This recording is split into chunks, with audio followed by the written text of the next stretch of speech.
से एक मोटर आ रही है, अपना काम बन गया।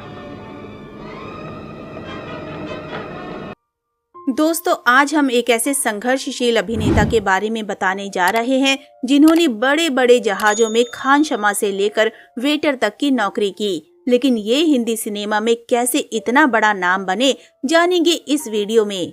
और जानेंगे कि ये महान अभिनेता आज कहाँ गुमनाम है। लेकिन उससे पहले अगर आप हमारे चैनल पर नए हैं तो चैनल को सब्सक्राइब जरूर कर लें, ताकि हम आप तक भूले बिसरे कलाकारों की जानकारी पहुंचाते रहें। याकूब खान का जन्म 3 अप्रैल 1903 को हुआ था, जिन्हें याकूब के नाम से जाना जाता है। ये मध्य प्रदेश के जबलपुर में एक पठान परिवार में जन्मे एक भारतीय अभिनेता थे। उन्हें उनकी हास्य और हास्यपूर्ण खलनायक भूमिकाओं के लिए जाना जाता है। उन्होंने अपने करियर की शुरुआत एक एक्स्ट्रा के तौर पर की थी, लेकिन बाद में उन्हें ज्यादा अहम भूमिकाएं मिलने लगी।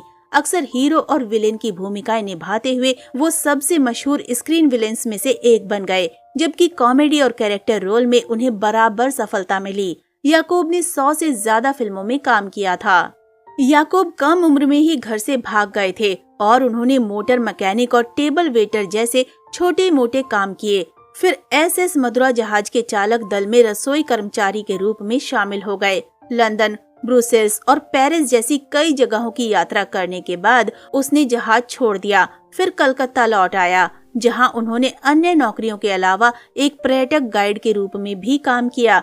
और 1924 के आसपास वो बॉम्बे, जो अब मुंबई हो चुका है, वहां चले गए और शारदा फिल्म कंपनी में शामिल हो गए। अपनी यात्राओं के दौरान याकूब ने अमेरिकी फिल्में देखी और Eddie Polo, Douglas Fairbanks senior, Wallace Beery और बाद में हम्फ्री बोगार्ट से बहुत प्रभावित हुए। याकूब की पहली फिल्म मूक फिल्म बाजीराव मस्तानी थी, जिसमें मास्टर विट्ठल ने अभिनय किया था, जबकि उनकी पहली फिल्म बोलती फिल्म मेरी जान थी, जहां उन्होंने राजकुमार की शीर्षक भूमिका निभाई थी। इस फिल्म को रोमांटिक प्रिंस के रूप में भी श्रेय दिया गया था। औरत में उनके बिरजू के चित्रण को काफी सराहा गया और इस फिल्म में उनके अभिनय को भारतीय सिनेमा में सबसे बेहतरीन प्रदर्शनों में से एक माना जाता है।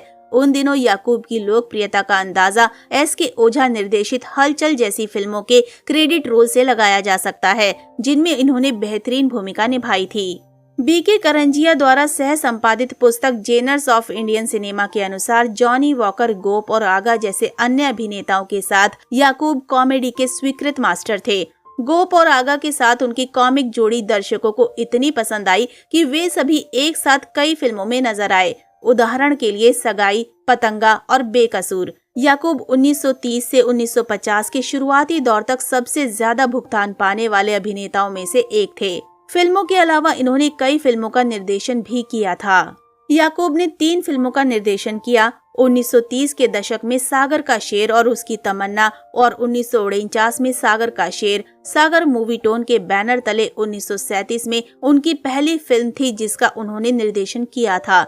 इस फिल्म में उनके सह कलाकार बिब्बो, पेशी पटेल, संकटा प्रसाद, राजा मेहंदी और डेविड थे। उसकी तमन्ना, जिसे हर लास्ट डिजाइनर के नाम से भी जाना जाता है, 1939 में सागर के तहत बनी थी और याकूब द्वारा निर्देशित थी। फिल्म में याकूब, माया, बूढ़ो अडवाणी, कौशल्या, संकटा प्रसाद, सतीश और पुतली ने अभिनय किया था। उन्होंने अपनी तीसरी और आखिरी फिल्म AA का निर्देशन 1949 में इंडियन प्रोडक्शन के बैनर तले किया था।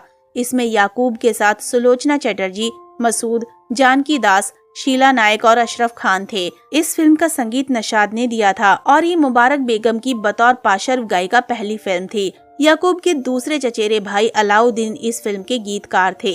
हालांकि उन्होंने इस फिल्म पर पैसे गंवाए और इसे अपने जीवन की सबसे बड़ी गलती कहा था। जब महमूद संघर्षशील कलाकार थे तो वे बॉम्बे टॉकीज के आसपास याकूब के आने का इंतजार करते थे। याकूब उनकी आर्थिक स्थिति को जानते हुए उन्हें खुले पैसे के रूप में 1 या 2 रुपए देते थे। याकूब एक बहुत ही धार्मिक व्यक्ति था और उसके दोस्त उसे मौलाना कहकर बुलाते थे।